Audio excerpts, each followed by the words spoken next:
My name is Dwayne, and I'm going to show you how to use AirHog Zero Gravity Micro. Here is the vehicle.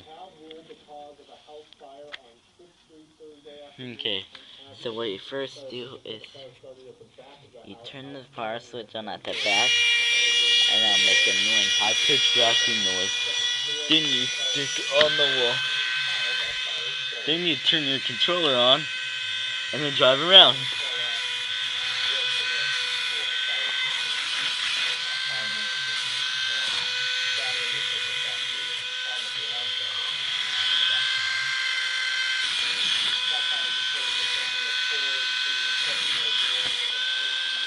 Oh no, we're stuck.